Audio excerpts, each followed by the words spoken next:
keessa guyyaa tokkolu na fayyaa. Obboloonni hafuuraa maatiin Waaqayyoo biyya keessa biyya alaatti argamtan marti bakka jirtanitti nagaanii fi ayyaanni araarri fi eegumsi jaalalli gooftaa keenya Yesuus Kiristoosiniif haa baay'atu.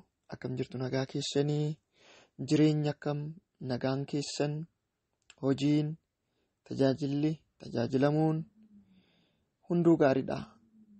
Fayyaa keessanii Waaqayyoof galanni guddaan haa ta'u. Anillee nagaa kootii. Nagaadha gaafa jennu, nagaa gaafa imannu, haalonni akka nuti nagaatti jiraannu nuuf eeyyamanii karaan hundumtuu wal qixxaatee nutis gaarii taanee barris gaarii nuuf ta'ee otoo hin taane gaarummaa Waaqayyoo nuuf baay'atee abbaa gaarii waan qabnuuf, michuu gaarii waan qabnuuf, hirkoo gaarii waan qabnuuf nu jabeessaa, nu gargaaraa, nu gorsaa, nu ifataa, nu barsiisaa, nuuf dubbataa, nuuf falmataa, bu'aa bahii jiruuf jireenyaa hunda keessatti harka nu qabee, harka nurra qabee sababa har'aan nu ga'eef jiraanni Waaqayyoof ulfinni guddaan haa ta'u. Har'a kanin gara keessanitti dhufe ergaa tokkoon qaba. Ergaa koo sana bifa lallabaatiin inni isiniin ga'a otoo hin taane bifa gorsaatiin inni isiniin ga'a. Bifa gorsaatiin akkan isiniin ga'u kan na kakaase sababni tokko jira. Sana dura garuu Waaqayyoodhaan ni kadhanna. Yesuus michuu lafa onaa, Yesuus abbaa gaarii, Waaqa jaalalaa, guddaa guddaan olii, hangafa nagaa, maqaa gooftaa keenya Yesuus Kiristoosiin tola keef, gaarummaa keef, arjummaa keef, jaalala keef, oolchuu keef, of galchuu keef, barsiisuu keef, araara keef maal jennee akkamitti dubbanneef hin dharee tola kee hundaaf galanni siif haa ta'u. Maqaan kee eebbifamu. Achi fagoo fagoodhaa waamtee nu fidde. Horma taanee otoo jirru, ejersa diidaa taanee otoo jirru fiddee ijoollee manaa nu godhattee sitti akka qabamnu, sitti akka waamamnu, karaa keetiin dhaaltuu mootummaa kee akka taanu, karaa keetiin jireenya bara baraa akka argannu waan nuuf gooteef galanni siif haa ta'u. Warri sitti amanan hundi jireenya bara baraa qabaataniif malee haa badaniif hin waamne. Kan sitti amane jireenya bara baraa qaba. Jireenyi si keessa jira. Fayyinni si keessa jira.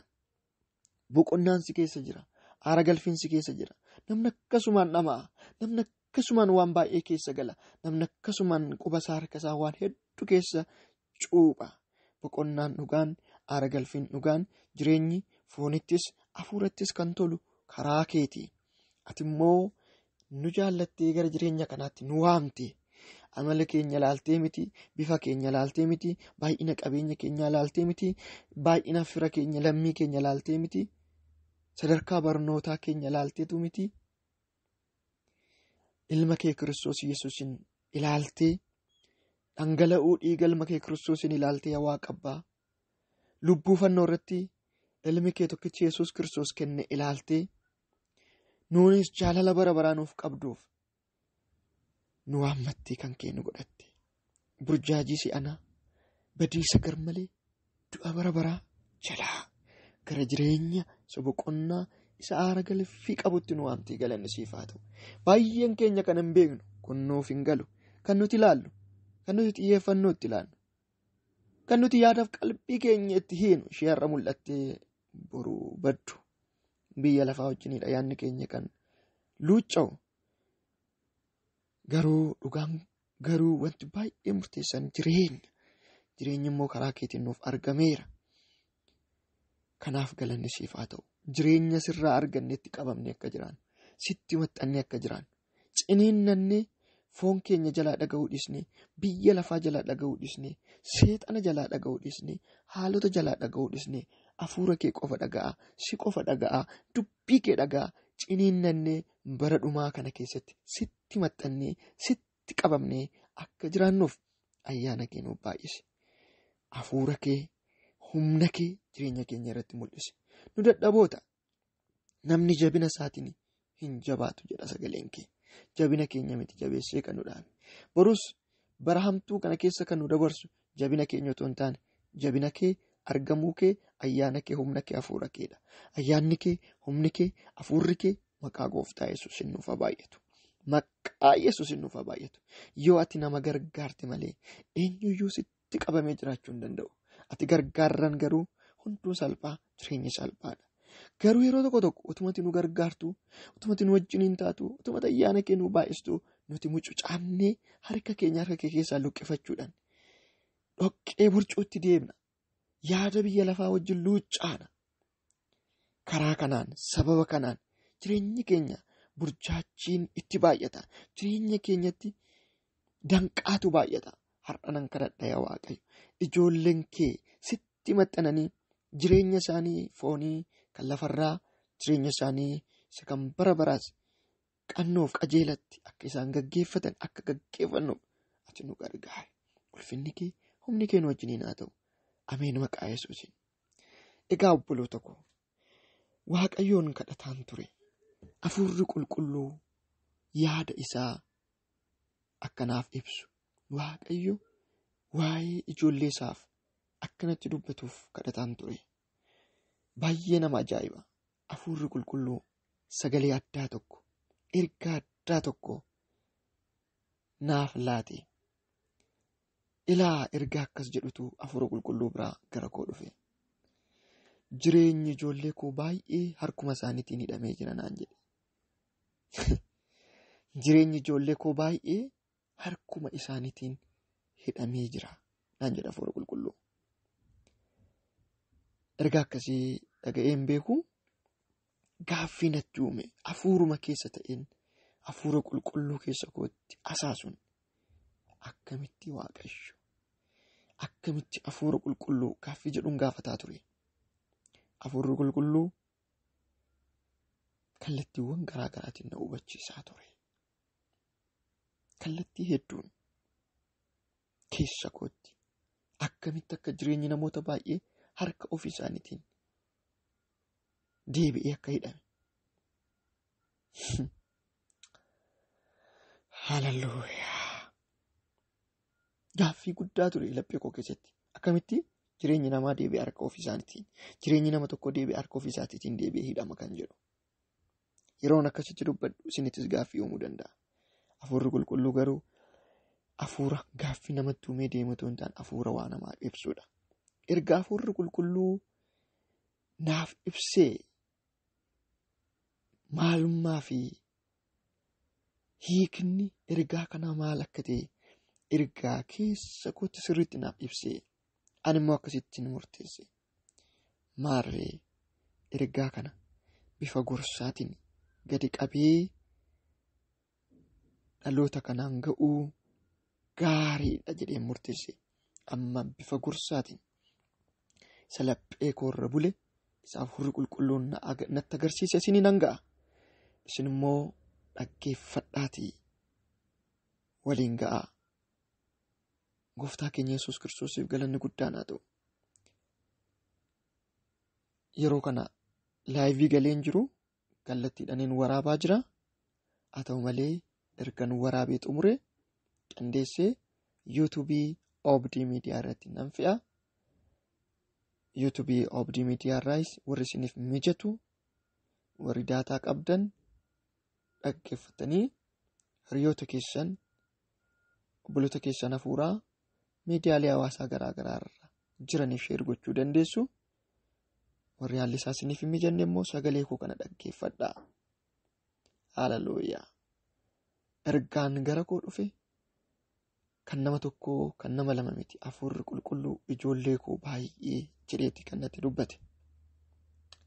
Ijoollee Waaqayyoo baay'ee keessaa tokko si ta'uu maal? Tokko hiriyaa kee, obboleettii kee ishee amma waliin waaqeffataa jirtan, waliin tajaajilaa jirtan ta'uu mala. Tarii warra kallattiidhaan sagalee kana dhaga'aa hin jirre tarii sheer ta'ee isaan qaqqabu ta'uullee danda'a. Yeroon fuula Waaqayyootti dhiyaadhu, ispeeshaalii tajaajila koonfiraansii yeroon tajaajilu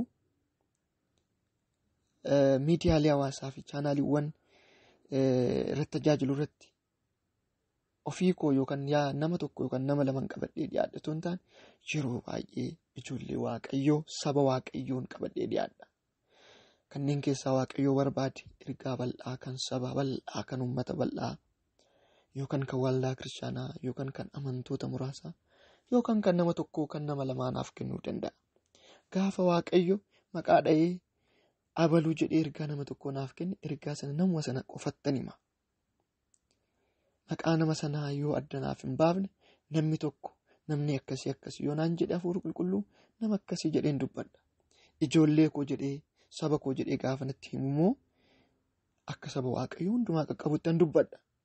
Warri dhaga'e garuu hafuurri qulqulluun warra ergaan sun ilaallatuuf hin ibsa.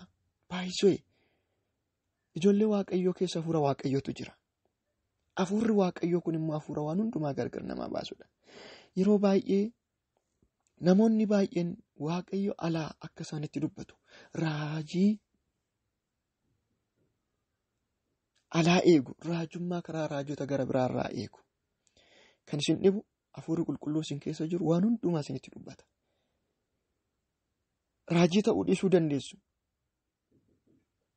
Akka raajii tokkootti ergaa hafuura qulqulluu irraa dhufu yookaan sagalee Waaqayyoo mul'ata addaatiin arguu dhiisuu dandeessu. Hafuurri qulqulluu isin keessa jiru garuu yaada keessan fakkaatee isinitti hasaasa. Waan keessa keessan jiru, waan ta'uuf jiru, waan ta'uu qabdan keessanitti dubbata. Isin garuu dammaqoo yoo taatan hafuurri keessan dammaqaa yoo ta'e walitti dhufeenya cimaa dubbii Waaqayyoo wajjin qabdu hafuura qulqulluu wajjin qabdu yoo ta'e yaada hafuura qulqulluu adda baafattu keessan keessaa. Sanaan booddee hafuurri qulqulluu yoo barbaade karaa wangeela isaatiitiin, karaa raajotaatiin, karaa namoota garaa garaatiin koonfirmi isiniif godhu isinii mirkaneessuu danda'a jechuudha. Ani yeroo ergaan tokko darbu waldaa keessattis ta'e chaanaalii kamirrattuu namni tokko too kadhatu ergaa dubbachuudhaaf yeroo ka'u ergaa koo yerootti dubbachuudhaaf jiru otoo hin dubbatin naaf gala. Otoo hin dubbatin keessi koo hin beeka. Yeroon itti raajiin ergaa fudhatee nama biraatti dubbatu ergaan namni biraa sun iyyuu ergaa koo akka ta'e keessi koo yeroo baay'ee dhugaa naaf ba'a. Yeroo raajiin abaluu ergaa akkanaa jedhee abaluu isaa immoo itti wallaalee garuu ergicha dubbatutti ani nan beeka. Otollee ergaa dubbachuun jalqabin nama sana keessa ergaan naaf ta'ullee akka jiru yeroo itti hafuura qulqulluu adda naa baasu hedduudha. Yeroo tokko immoo yeroo namni natti dubbatu bifa gorsaanis ta'ee bifa ergaatiin kallattii garaa garaatiin ergaa koo fakkeessee yeroo namni natti dubbatu garuu ergaan sun ergaan laallanne akka ta'e keessi koo yeroo itti dhugaa naa ba'u jira. Walumaa galatti maal isin jechuun barbaada? Waaqayyo ergaa abbaadhaaf hin galcha. Abbaadhaaf hin galcha. Abbaa sana hin hubachiisa. Eessayyuu haa jiraatu. Kallattii kamiiniyyuu haa jiraatu. Waaqayyo hafuurri qulqulluu dursee laphee nama sanaa qopheessa. Gaafa ergaa tokkoof dubbii tokko dhaga'u laphee nama sanaa hafuurri qulqulluu banee keeti jedhaan ingalaaf itti beekama, keessa isaatti beekama. Yookaan immoo akka ergaa nama gara biraa dhaggeeffatuutti lapheensaa ni cufa. Cufaa ta'e garuu dubbii Waaqayyoo yaada Waaqayyoo waan ta'eef ergaa nama fedheef yoo ta'e hin dhaggeeffata jechuudha namni sun. Akkasitti hafuurri qulqulluu adda namaa baasa. Saba kanaaf hin dhiphadhu. Speesifikaalii Waaqayyo adda baasee gaafa waanaa kennu hin dubbadha. Speesifikaalii adda baasee gaafa naaf hin kennu immoo itti hin dhiphadhu. Anaafi fuudhiisa malee ani jeneraal waan ta'e immoo hin dhaga'u. Ditteelii isaa hafuurri qulqulluu anatti himuu yoo hin barbaanne abbaan dhimmaa sun garuu hin beeka. Abbaan dhimmaa yeroo tokko inni dubbatu jeneraalaayiz godhee dubbata. Maaliif yeroo tokko Waaqayyo icciitii nama hundumaa tajaajilaatti ifa baasee hin himu jechuudha. Akkaataa abbaan dhimmaa sun beekutti garuu tajaajilaan sun dubbachuu isaa beeka, eenyuuf akka dubbatu garuu hin beeku. Abbaan dhimmaa garuu dhimmi isaa akka isa laallatu adda baafata. Hojiin hafuura qulqulluu kana jechuudha. Hafuura qulqulluu nama hunda keessa jiraachuun bu'aan isaa isa kana jechuudha. Kottaa gara qabxii koo ijoottiin isin deebisaa. Jireenya namoota baay'ee harkuma isaaniitiin hidhame. Naan jedha hafuura qulqulluu. Waaqayyo jireenya keessan harkuma keessaniin hidhuu isinaa oolchu. Jireenya keessan harkuma keessaniin guduunfuu isinaa oolchu. Jireenya hidhamuu jechuun jireenya nama tokko hidhameera yoo jenne nagaan qabu, boqonnaan qabu, gammachuun qabu, eebbii jireenya isaarraa, namummaa isaarraa, bultoo isaarraa hin mul'atu, cinqamuu, dhiphachuu, hamacamuu, boqonnaa dhabuu, aara galfii dhabuu, kunneen kun hidhamuu jireenyaa wajjin wal qabata. Namni tokko jireenya isaa hidhamee yeroo ta'e hirriba gaarii argachuu hin danda'u. Gammachuun keessa isaa hin jiru. Boqonnaan itti dhaga'amu. Duwwummaatti itti dhaga'amu. Duwwummaatti itti dhaga'amu. Haariitu keessa isaa guuta. Fuulli isaa gurraacha'ee nyaarri isaa walitti guuramaadha. Yeroo hunda gaddatu jireenya isaa mudata. Kan namaa laaleetu weenna'a. Ayyii jedha. Ceephoo keessa jiraata. Siqiqqii keessa jiraata. Waa'ee boroo ofiisaa gaafa yaadu ni yaadda. Jireenyi jireenya ittiin fakkaatu. Gadaantummaatu itti dhaga'ama gaafa jireenya nama tokko hidhaa keessa jiru. Gadaantummaa. Of tuffachuu, of abaaruu, hamaa ofirratti yaaduu, waan gaarii ofiif yaaduun hin jiru jechuudha. Hamaa ofirratti yaadutu baay'ata jechuudha. Jireenyi namoota akka kanaa, namoonni wantoota akka kanaa miira kanaa keessa deddeebi'an jireenyi isaanii qabamee jira jechuudha. Yookaan lola diinaatiin, yookaan dogoggora ofii nama sanaatiin, yookaan hubannaa dhabuu nama sanaatiin ta'uu danda'a. Afurri Waaqayyoo irra garuu jireenyi namoota baay'ee harkuma isaaniitiin hidhaminaan jedhe. Miirri amman dubbataa jiru kun kan isinitti dhagahamu bifa gorsaatiin inni isiniin ga'a. Hafuurri qulqulluu waan nu hubachiise qaba.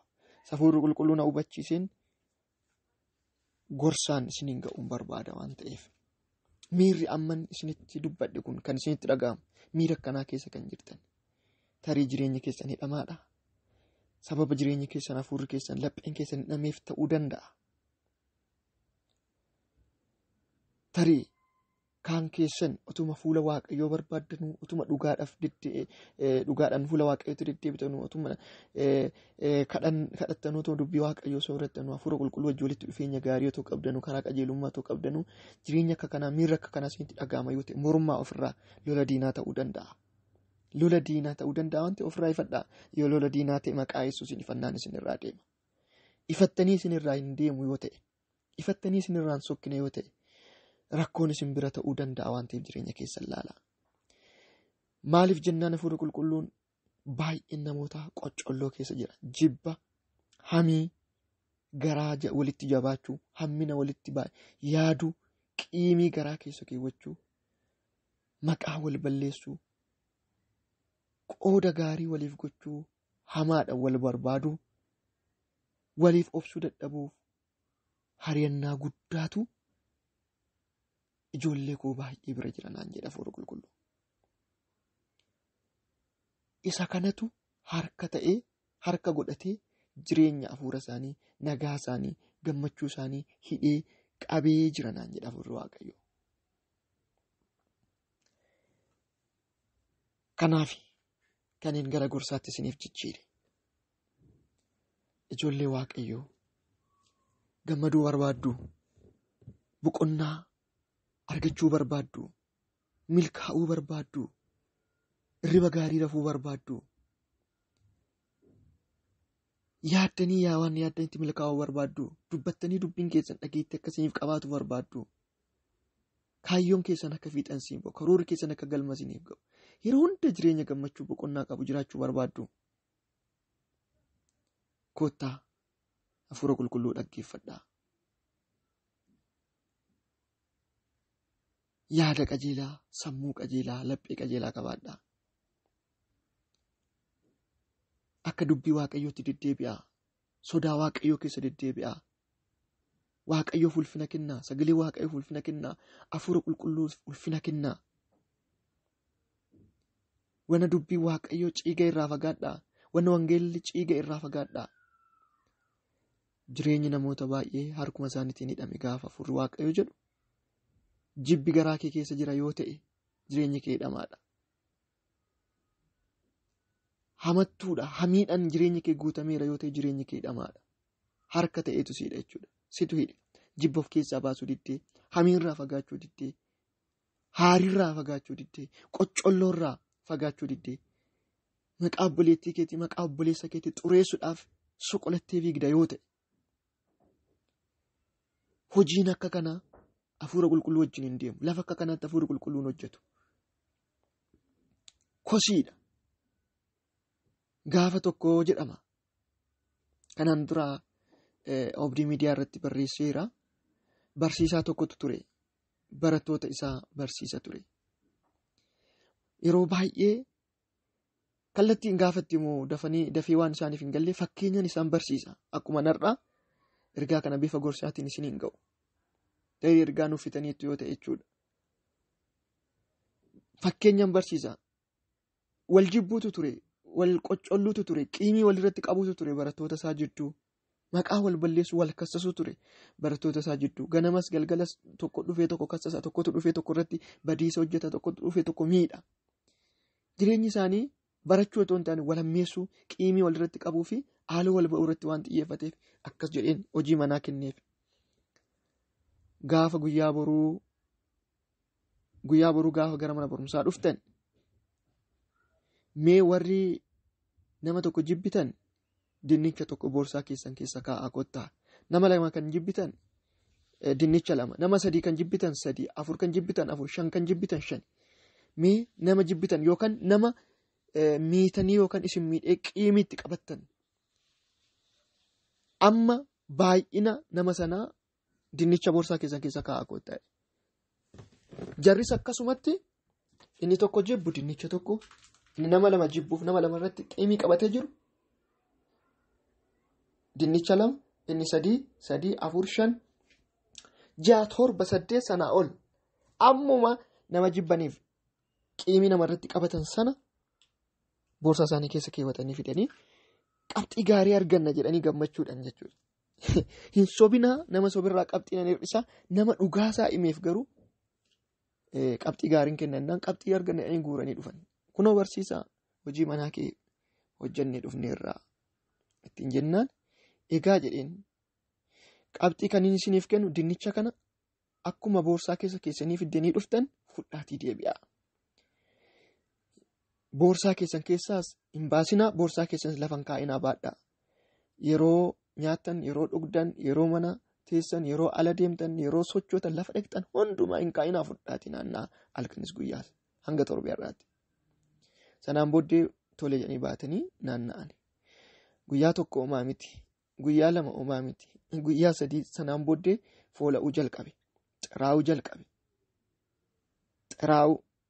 Inni tokko lama baatee jiru akkuma ta'u ta'ee itti mari'atuma fuudhaa ture. Garuu inni dinnicha baay'ee qabu tokkoffaan baay'inni dinnichaatti ulfaataa. Tortoree immoo tortoruunsaa caalatti xiraa'ee guyyaa lama sadii bukoo ta'a jechuudha. Baatanii deemuu miti, nama wajjin deemuu hin dandeenye, namarraa adda ba'anii hin xiroof ta'ee namni hundumtuu funyaan qabate irraa baqata waan ta'eef. Ofii isaanii deebi'anii jibbanii, nyaachuu jibbanii, dhuguu jibbanii, gatuun hin danda'amu waan jedhameef, hin kufu waan ta'eef, qabxii guddaa argamsiisa waan ta'eef. Akkasitti xiraa'anii nama keessaa ba'anii, jireenya keessaa ba'anii, haarii guddaadhaan guyyaan isaa gaafa ga'u. Barsiisaa bira dhaqanii hojii manaa hojjette isinii kenni raawwatanii raawwanneera garuu maal godhe akkamitti hojii manaa akkanaa hojii manaa gadhee akkanaa nutti kennita barsiisanii haaranii barsiisaa isaaniitti dubbatan. Ilaa isin dinnicha kana baattanii harka keessanitti tortoree xiraansaa namarraa adda isin baasee of akka jibbitan isin godhe miti. Isinitti hin beekamne malee jibbi garaa keessan jiru. Hamminni garaa keessan jiru, qoccolloon garaa keessan jiru, qiimiin garaa keessan jiru. Akkuma kana tortoree fuula Waaqayyootti hajaa'etu jira. Isinitti garuu beekamuu dhiisuu mala malee amalli keessaniif jireenyi keessan jibbaa waan guutameef, qiimii waan guutameef akka kanatti hajaa'ee jira fuula Waaqayyootti. Qiimiin, jibbi, qoccolloon hammina walirratti yaaduun akka kana hajaa'a, akka kana foolii badaadha. Jibba of keessaa baasaa. Jireenya keessan balleessa, jireenya keessan xureessa, jireenya keessan hajeessa.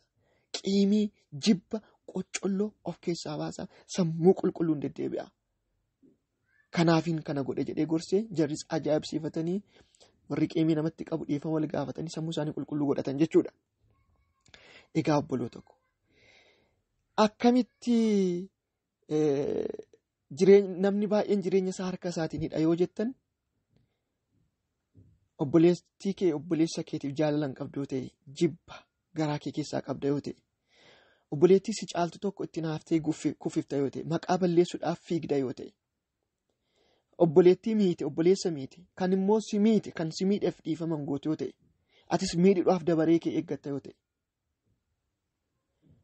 obboloota kee waan gaarii yaaddu yoo ta'e raftee kaatee hammina yaadda yoo ta'e maqaa balleessuudhaaf seenaa nama tokko xureessuudhaaf nama tokko cilee dibuudhaaf dhamaata yoo ta'e qooda gaarii gochuu jallina qooda karaa qajeelaatti agarsiisu karaarraa kaachisuudhaaf fiigda yoo ta'e nama maal godhu dhimma kanarratti akkamiin godhamee na gorsisiin jedhe qooda qajeelaa gorsuu karaa namni sun ittiin miidhamu karaa namni sun ittiin kufu gorsita yoo ta'e na caalti jettee na caala jettee kana goota yoo ta'e jireenyi kee hidhaadha.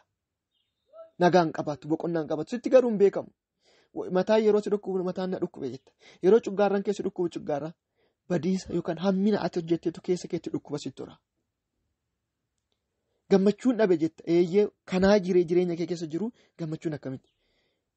Sobdee nama walitti buusta yoo ta'e. Dhugaa dubbachuu otoo hin taane guyyuma guyyaan sobda hiriyaa kee sobda maatii kee sobda yoo ta'e amantoota sobda yoo ta'e. Yeroo hundumaa waa'ee namaa dubbachuutu sitti tola yoo ta'e waa'ee Waaqayyoo otoo hin taane Hafuurri Qulqulluu si keessatti hojjechuu hin danda'u. Seexanaaf balbala bantee kootu seeni jetteetta. Seexanni mana kee seenennaan immoo boqonnaa siin kennu, nagaa siin kennu, gammachuu siin kennu, jireenya kee si burjaajessa. Akkasittiidha. Namoonni baay'een jireenya isaanii harkuma isaaniitiin jibba baasuu dadhabanii, hameetii baasuu dadhabanii, qooda jaallachuu jibba, nama miidhaniif nama miidhaman dhiifama gaafachuu dadhabanii, namaa obsuu dadhabanii, obsa dhabanii, gara laafina dadhabanii, gara jabeetti gara jabeessa ta'uudhaan. Waanuma isaaniif hin galle keessa xilliq jedhanii galuudhaan. Waanuma hin hubanne keessa fiiganii galuudhaan. Dhiphisanii yaaduudhaan. Achi fageessanii yaaduu bal'isanii waa ilaaluu dadhabuudhaan. Waan hundumaa miila ofii jalatti ilaaluudhaan. Har'umee ta'uudhaan. Faayidaa yeroo, bu'aa yeroo qofa irratti xiyyeeffachuudhaan. Mirga ofii qofa kabachiisuu irratti xiyyeeffachuudhaan. Waan isaanitti tolu qofa argachuudhaaf jecha nama gara biraa miidhuu irratti warri hiriiran jireenya isaanii hidhaniiru. Gammachuu isaanii hidhaniiru. Nagaa isaanii hidhaniiru. Boqonnaa hin qaban. Harkuma isaaniitiin hirriba dhoowwan. Harkuma isaaniitiin gammachuuf dhoowwan. Harkuma isaaniitiin Hafuurri Qulqulluu akka isaan keessatti hin hojjenne. Raacitiin xiqqoon bukoo baay'ee bukeessa. Cubbuun xiqqoon jireenya namaa burjaajessa ijoollee Waaqayyo. Kanaaf qe'ee warra cubbuu kan inni golgolaa'uuf, qe'ee warra cubbuu, qe'ee warra nama ajjeese, qe'ee warra daba namarratti hojjetu, qe'ee warra namartti muruu yoo dhaqxan guyyaa adeema jireenya siquuf dhalli isaanii guddatu sooromanii iddoon ga'ani.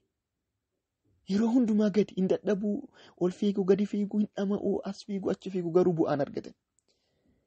Jireenyi nama jibbaan guutame, jireenyi nama qoccolloo keessa jiraatu, jireenyi nama hamiidhaan guutame, jireenyi nama waan qajeelaa hin yaadne, jireenyi nama obboleessa irratti sharri yaadu, obboleettii irratti sharri yaadu, sin jaalladha waliin jecha, koodee koo waliin jecha, wal masifataa, wajjin nyaatanii, wajjin dhuganii, guyyaa rakkinaa wal oolchanii, garuu deebi'anii kiyyoo walirratti xaxanii hin siqu.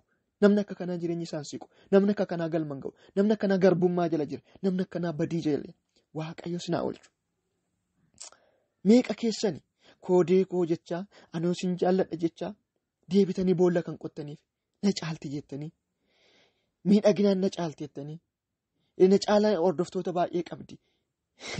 Nan argaani baay'ee nama ajaa'iba. Miidiyaan hawaasaa kanarratti baay'eellee namoonni afaan isaaniitii baasanii natti illee dubbatanii miira isaaniirraa, fuula isaaniirraa, sochii isaaniirraa nan argaa.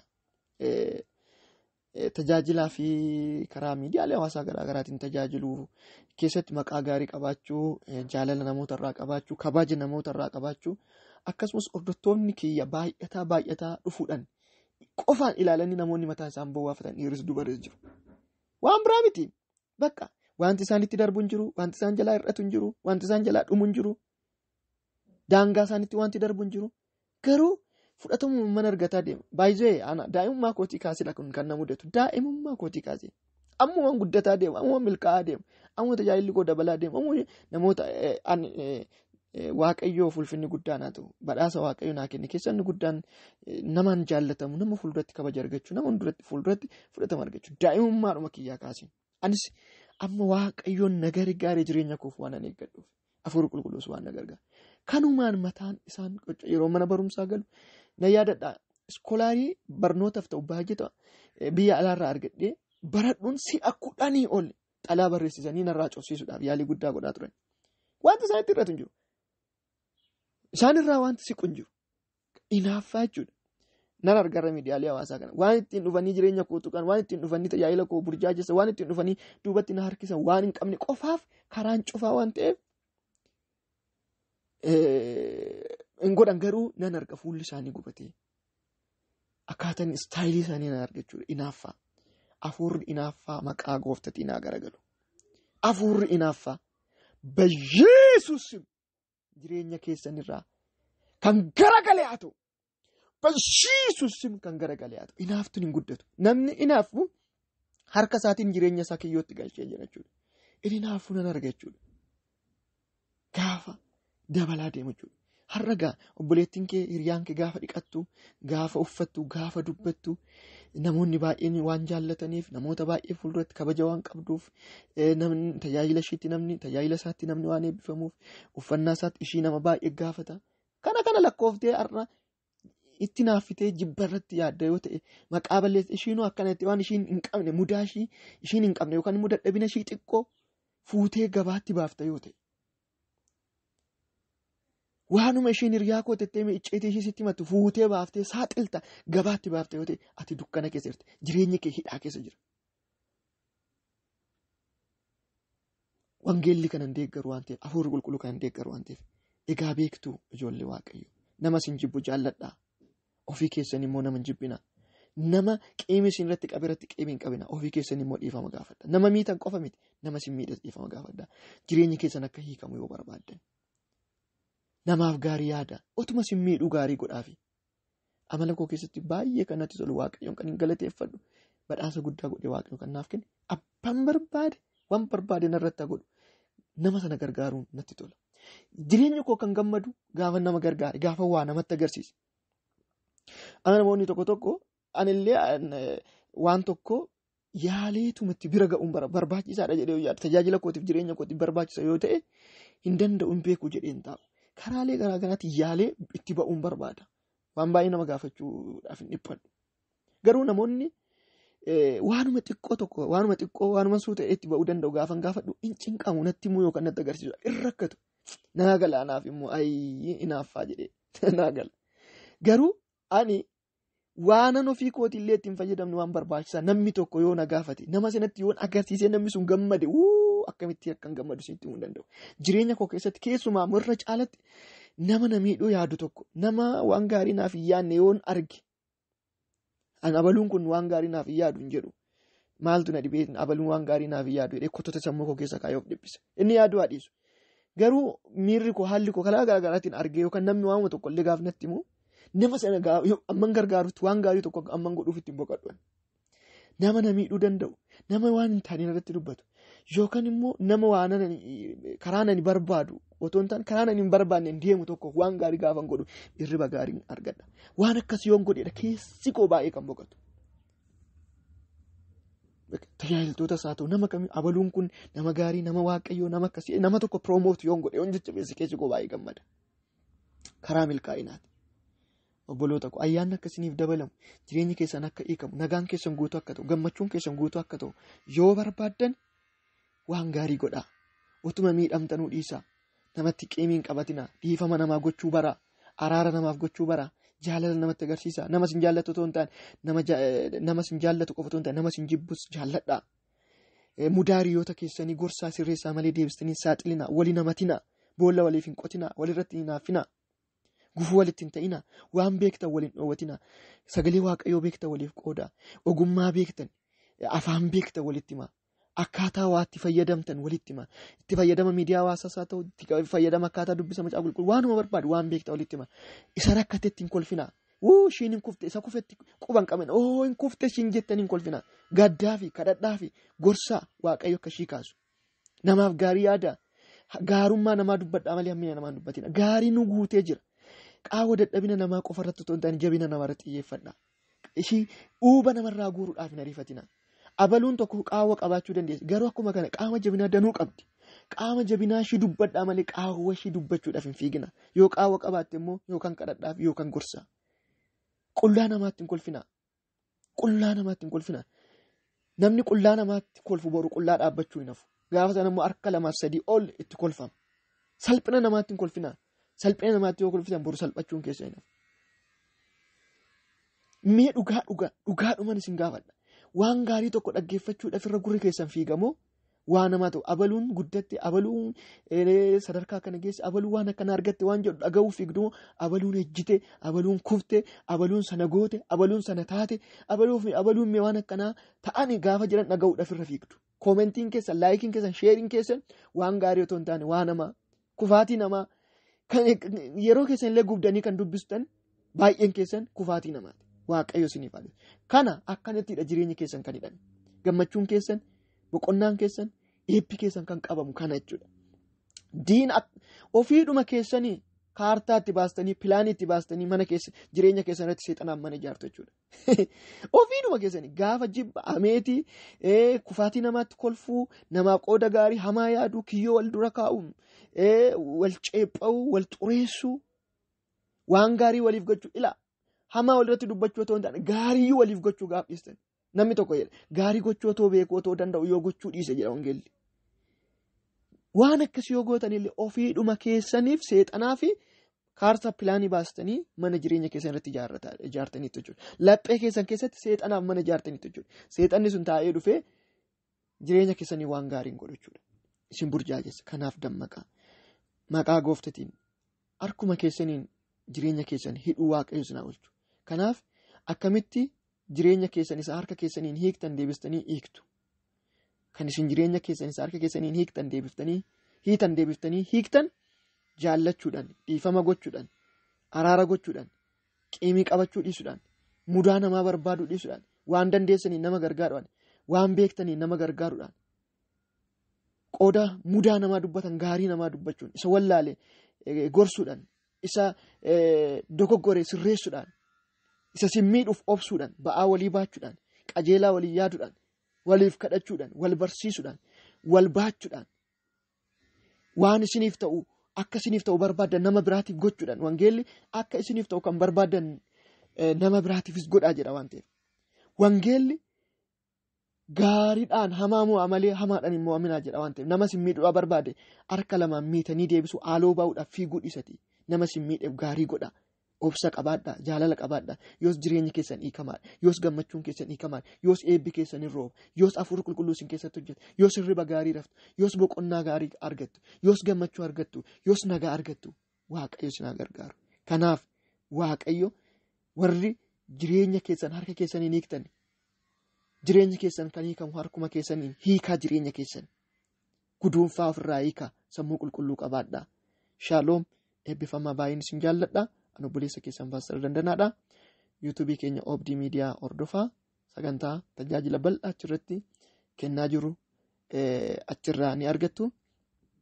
Yeroo baay'ee barumsa gaa'ilaa gaafataa turtan baay'een keessan haa ta'u malee nama Waaqayyo obboleessa keenya hojjetaa wangeelaa Abrahaam wajjin namoota hunda akka qaqqabuuf Obdi Media irratti barumsa gaa'ilaa kennaatu turre. Kutaa 8ffaa keenyarra guyyaa kaleessaa kutaa 8ffaa laannirra kutaa 9ffaa 10ffaan itti fufaa achirraallee baradhaa. Waaqayyo isin haa eebbisu. Shaaloom. Waaqayyo koo inni dubbadhe kun jireenya isaaniitti akka cophu, jireenya isaaniitti akka qabamu, warri harkuma isaaniitiin jireenya isaanii hidhan amma harka isaaniitiin hiikanii sammuu isaanii laphee isaanii bilisa akka baasanatti isaan gargaare. Dubbii dubbatan akka eeggatan, jireenya isaanii ba'uu isaanii akka eeggatan, qulqullummaaf qajeelummaaf gaarummaatti qabamanii akka jiraataniif ayyaana keessaaniif baay'ise. Anas